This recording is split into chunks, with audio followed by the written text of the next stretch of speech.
আমার আজও মনে পড়ে, সেটা ছিল 1996 সাল।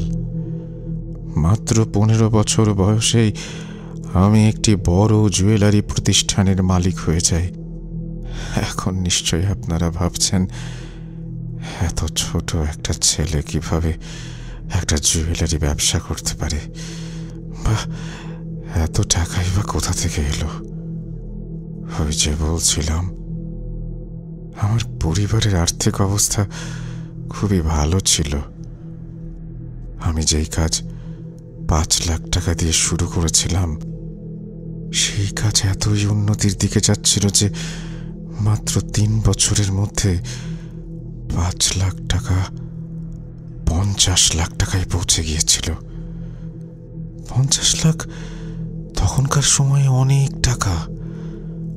আর এরপর মাত্র 4 বছরের মধ্যে আমি প্রায় 7 কোটি টাকার মালিক হয়ে গিয়েছিলাম।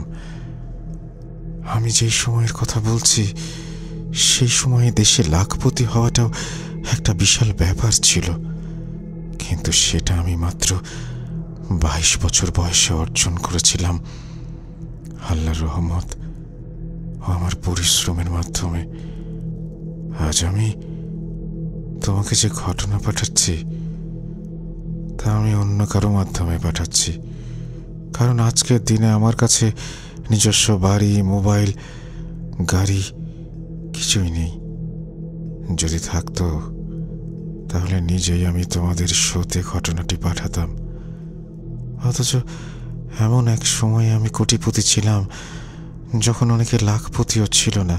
কিন্তু একজন কোটিপতি মানুষ কেন এমন ফকির বনে গেল? কোটিপতি থেকে ফকির, এটাও সম্ভব? হ্যাঁ, সম্ভব। কলকাতার ধর্নাঢ্য ব্যবসায়ী হয়ে যান পথের ফকির। কালো জাদু নিয়ে এত মর্মান্তিক ঘটনা খুব বেশি শোনা যায় না। আর কালো জাদুটি কে করেছে জানেন? জানলে অবাক হবেন। এত কাছের একজন মানুষ। কে সে? জানতে হলে শুনুন কালো জাদুর ফকির 2025-এর প্রথমভূত.com। পাঠিয়েছেন সাবিত আলম। আসছে এই বৃহস্পতিবার রাত 9:59 শুধুমাত্র RJRussellBooth.com ইউটিউব চ্যানেলে।